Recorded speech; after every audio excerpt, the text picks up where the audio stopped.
Welcome to the Protagonist Pub. My name is Tammy, and this is where characters gather. Okay, so it is the week before Thanksgiving. I'm going to do mid-November wrap-up today. November has been the month in which reading has returned to this household, and I am so thrilled about that. I can't even begin to tell you. I, so far this month, have finished 3 books. They're all vastly different from one another. Yes, you have a dragon that has almost no body left. And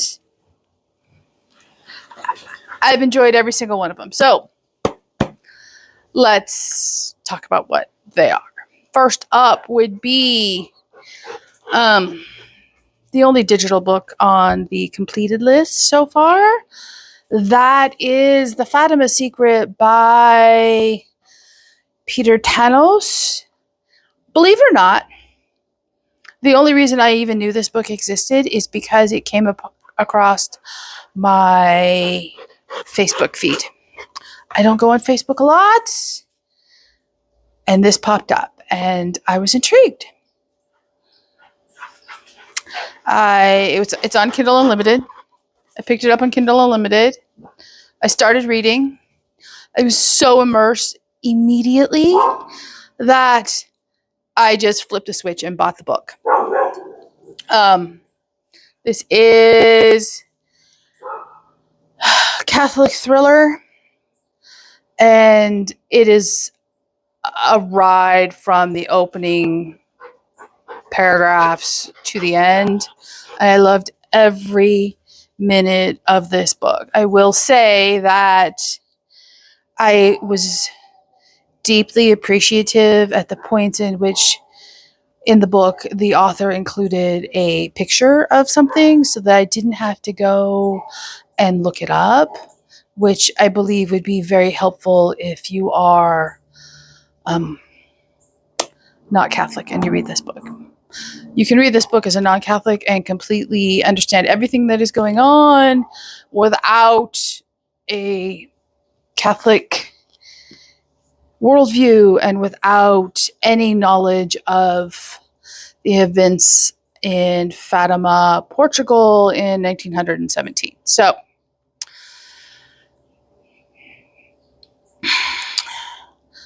the book, I read this at the beginning of the month and the details are fuzzy. So let me go look up the description so I'm not trying to wing it here. Hang on. Okay, Kindle has loaded.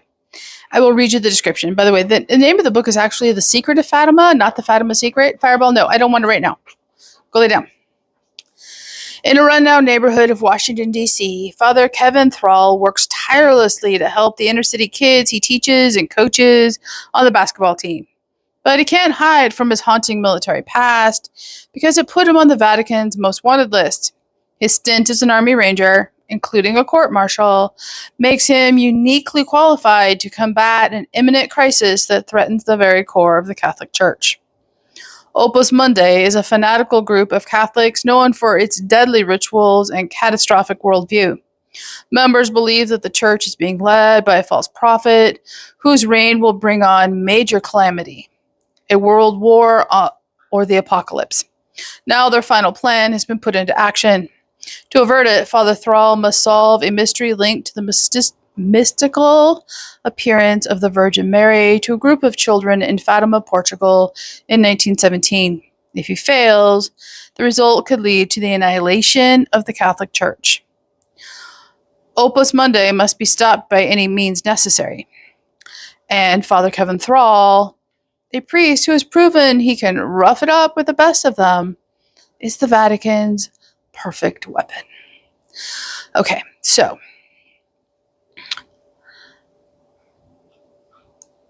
he is just your regular, everyday priest. You know, humorous, plays basketball with the kids, teaches. You know, he's just an everyday parish priest. And then he gets pulled into this entire global spanning conspiracy. And by the way, Opus Mundi is a fictional organization. It is not an actual real world threat.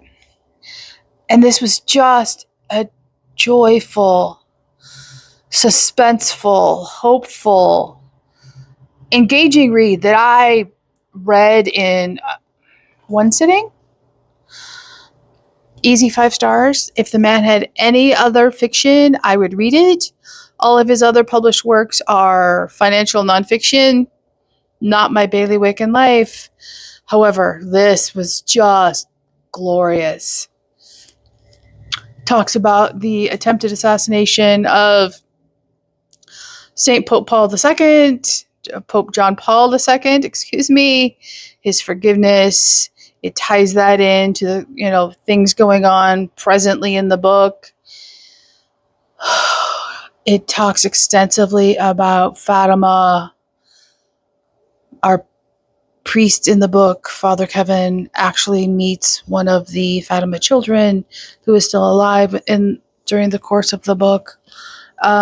This was just fantastic. I cannot recommend this book enough, especially if you like, thriller fiction and you like it with a nice, good Catholic twist that's, a clean read and fast-paced and believable in its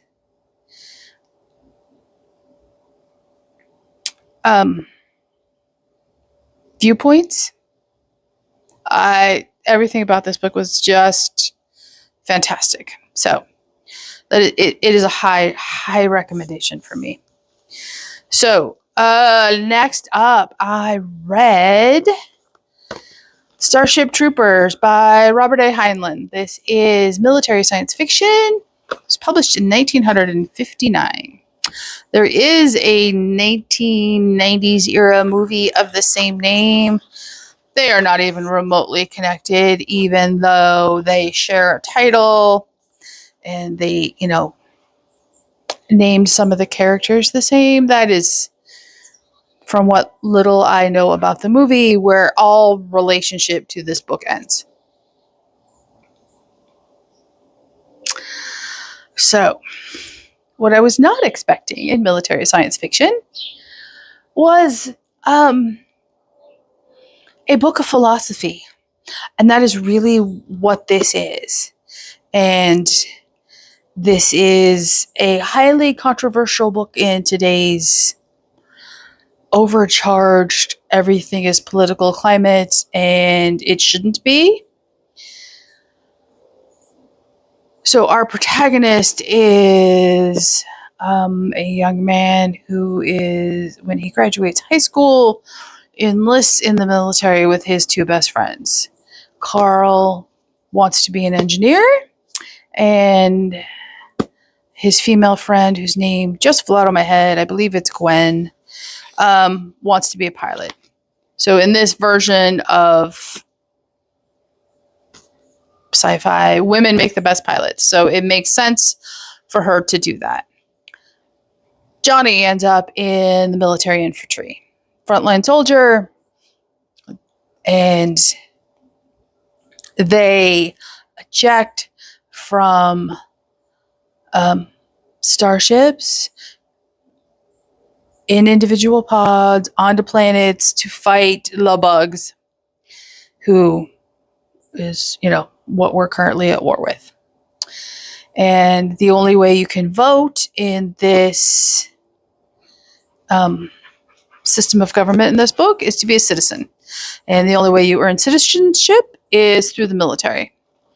And Johnny's parents are wealthy and they don't want him to go, even though it would give him, citizenship upon, serving his term and being honorably discharged.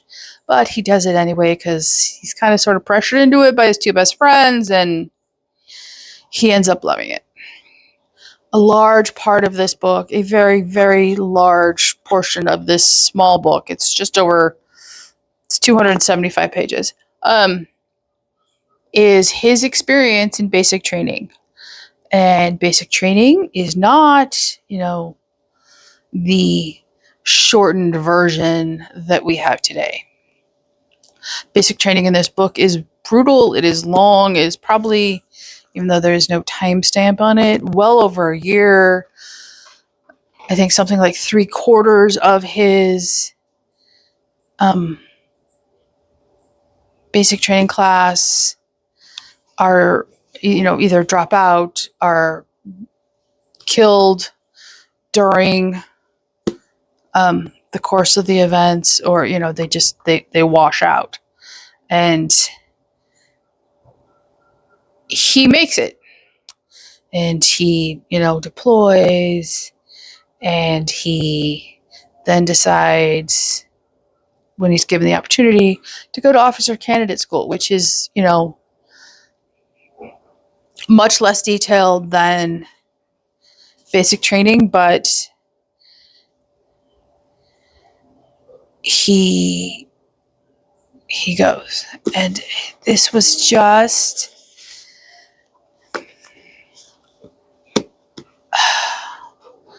it didn't pack an emotional punch like, a sappy romance or, a Kristen Hannon book does, for instance. But at the same time, it very much leaves you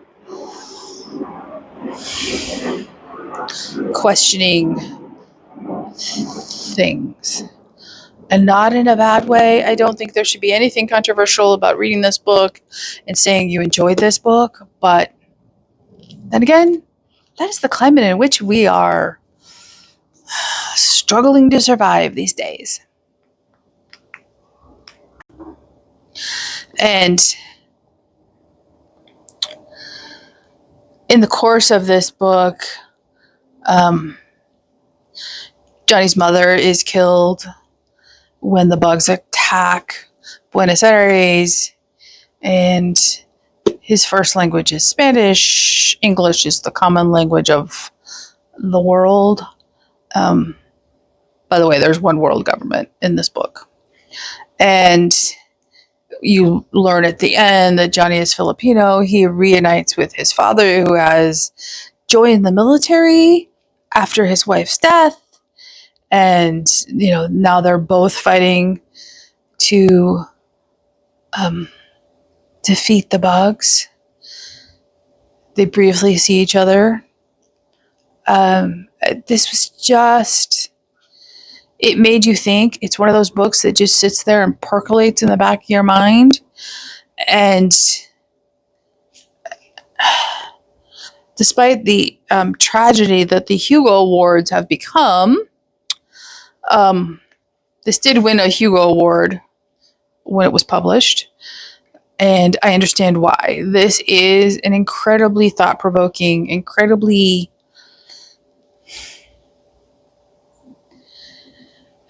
relevant novel to today. And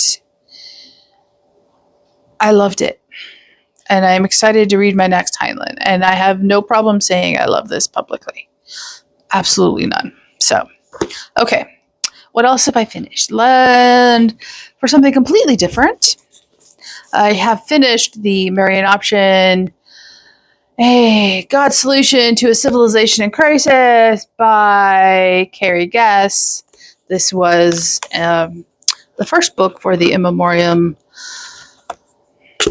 read for Charlie Kirk. I'm not going to talk about this in great detail today. I'm going to review both books together in the beginning of December, because they pair together very well. I will say that this is one of the most approachable and readable Catholic nonfictions I have ever read in my life. You do not have to be Catholic in particular to get something out of this book. I think a lot of my Protestant friends could gain from reading this book. I learned things I didn't know, and I need to learn more. And this was a very good, short, concise properly written nonfiction book, and I loved every word of it, and I will have no trouble in the future picking up books by her. And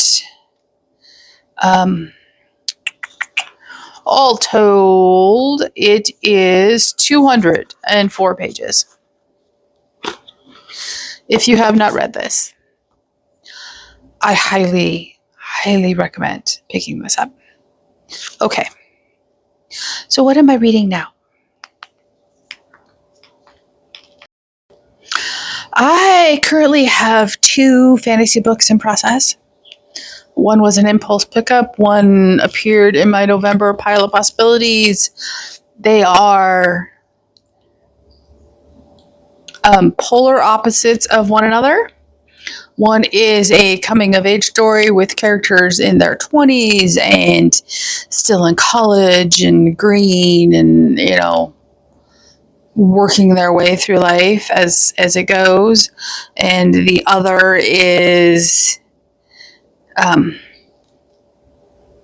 older characters, battle-hardened, seasoned,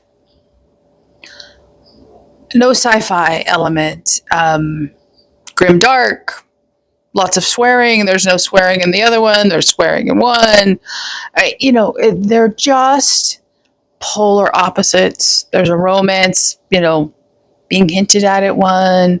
There's no romance per se in the next. Maybe a little flirting going on right now, but no actual romance. And I'm here for both of them in equal measure. I cannot tell you how much I am enjoying them.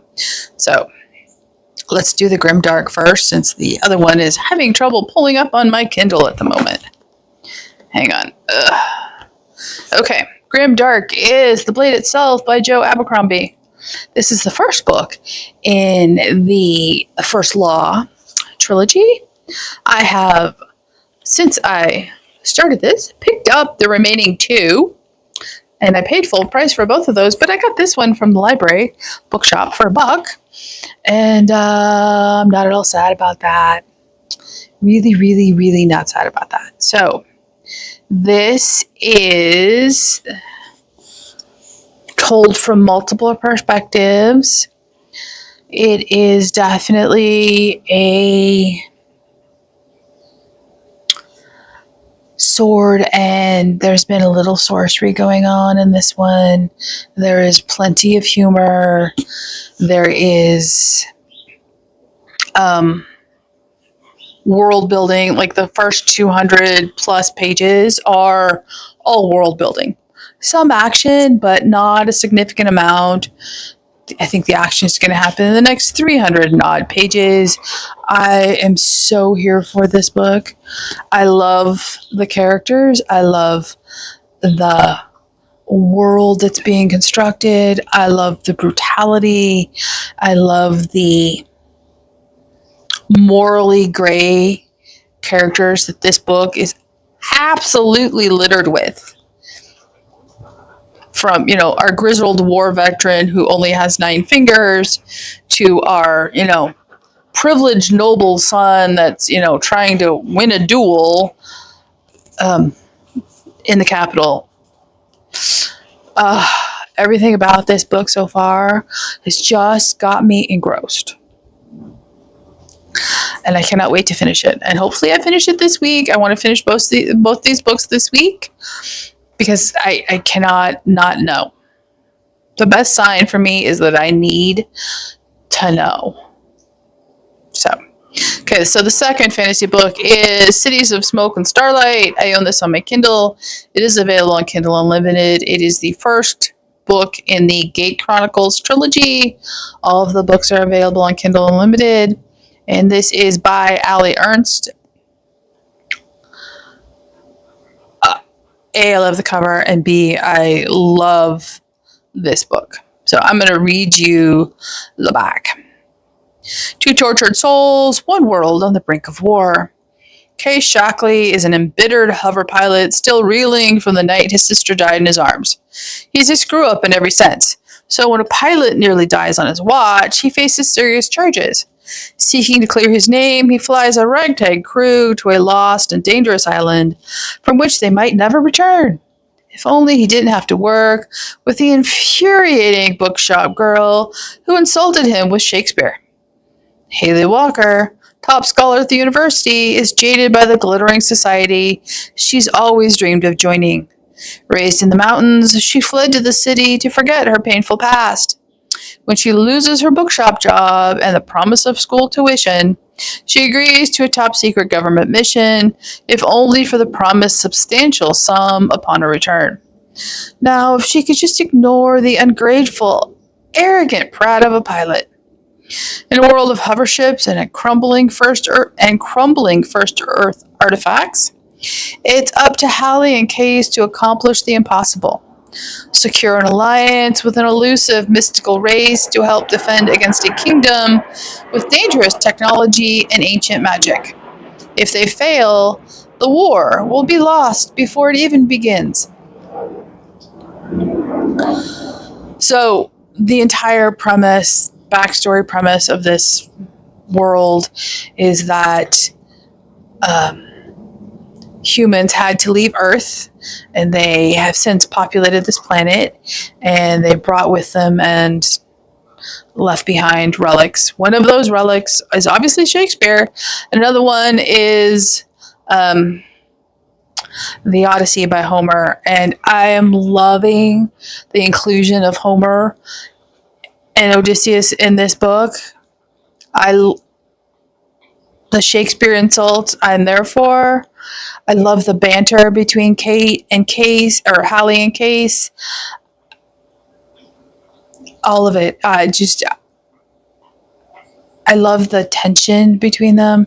I love the fact that she is smart and sarcastic and witty, and I love the fact that he is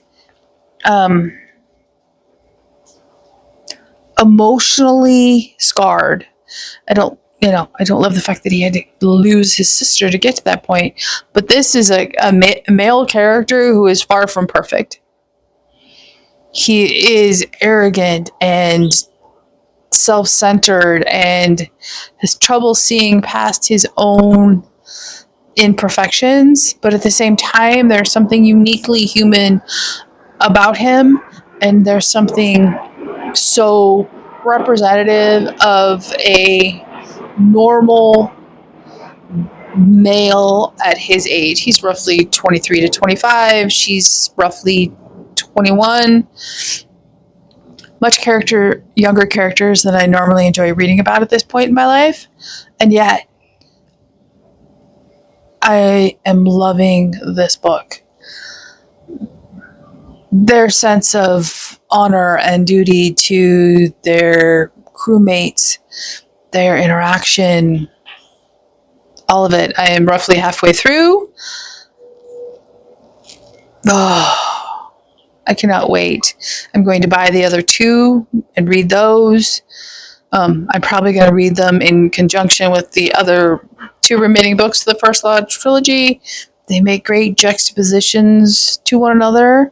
So, when the youngins get too, annoying, I can go to the grimdark world. And when the grimdark world gets a little too grimy dark, I can, go to the clean youngin fantasy, and it's fantastic. I am thoroughly enjoying it immensely. I am surprised. If you told me they were 20-something and I would enjoy it, I would have told you you were crazy. And yet, I truly am. So, it's 489 pages on Kindle, and